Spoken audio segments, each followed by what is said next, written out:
저는 모태신앙으로 어릴 적부터 부모님을 따라 교회를 아주 열심히 다녔습니다. 하지만 하나님이 어떤 분이신지 예수님이 누구인지 잘 몰랐고 초등 4학년 때까지 무늬만 기독교인으로 신앙생활을 하다 동탄으로 이사를 오면서 동탄 순복음교회에 오게 되었습니다. 처음 성전에 들어서자마자 뜨거운 열기 같은 것을 느꼈고 모든 사람들이 전부 다 방언으로 기도하는 모습을 보며 신기하기도 하고 나도 저 방언이라는 것을 한번 받아보고 싶다는 마음을 갖게 되었습니다. 그러나 내 생각과 달리 방언은 쉽게 받아지지 않았습니다. 때마침 병점으로의 이사는 교회와는 멀어지고 세상 친구들과는 더 가깝게 되면서 교회 가기가 싫어지고 제자교육 시간만 되면 집에 빨리 가고 싶다는 생각에 말씀은 귀에 들어오지도 않았고 옆에 있는 아이들과 장난만 치며 시간만 때우곤 돌아오곤 했습니다. 심지어 매년마다 돌아오는 다니엘 성회에 방언을 받지 못했는데도 선생님들이 내 몸에 손 얹고 기도해 주는 것이 싫어 방언을 받았다고 거짓말을 하기도 했습니다.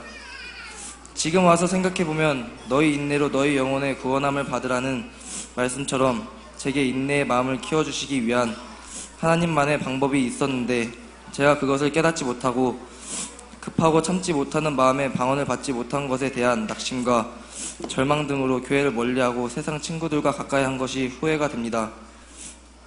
그렇게 중2가 되었고 문득 아버지께서 중등부 찬양팀을 섬기라고 하셨습니다.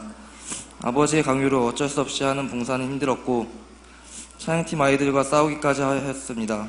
그러던 중 다니엘 성회가 다시 돌아왔고 여전히 받지 못하는 방언에 대한 부담과 억지로 나온 성회에서는 대충 시간만 보냈습니다. 그러던 어느 날 갑자기 한번 열심히 기도해보자는 마음이 들었습니다. 그때부터 열심히 기도하자 내 입에서 방언이 튀어나오기 시작했습니다.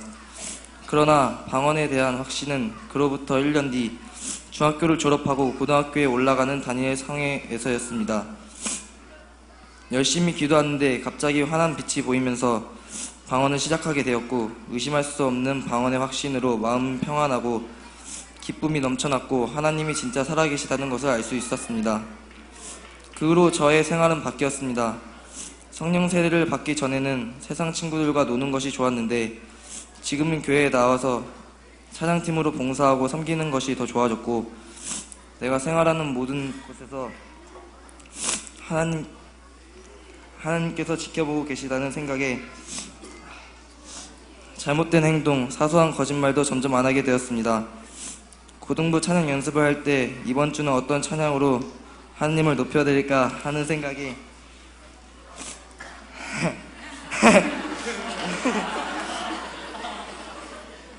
감기 걸려서 죄송합니다. 어떤 찬양으로 하나님을 높여드릴까 하는 생각에 마음이 설레고 너무 기쁩니다. 이런 저의 모습을 가장 기뻐하시는 분이 하나님일 것이라는 생각을 하면 내 속에서 힘이 저절로 납니다. 하나님을 경외함이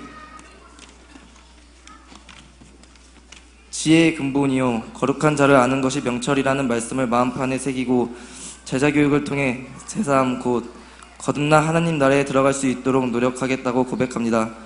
저는 저의 이런 변화된 모습이 정말 신기하고 앞으로도 저를 변화시켜주는 하나님을 더 의지하고 믿으며 살아가겠습니다. 우리에게 복음을 깨닫게 하기 위해 늘 지상 명령을 말씀하시는 목사님과 전도사님, 강사님, 선생님들께 감사드리고 찬양단 막내라고 챙겨주고 사랑으로 보살펴준 고등부 찬양단 누나 형들에게 감사드립니다. 끝으로 약하고 어리석었던 저를 찬양단에서 드럼으로 섬길 수 있도록 변화시켜 주시고 사용하시는 하나님 감사드립니다. 모든 영광 하나님께 올려드립니다.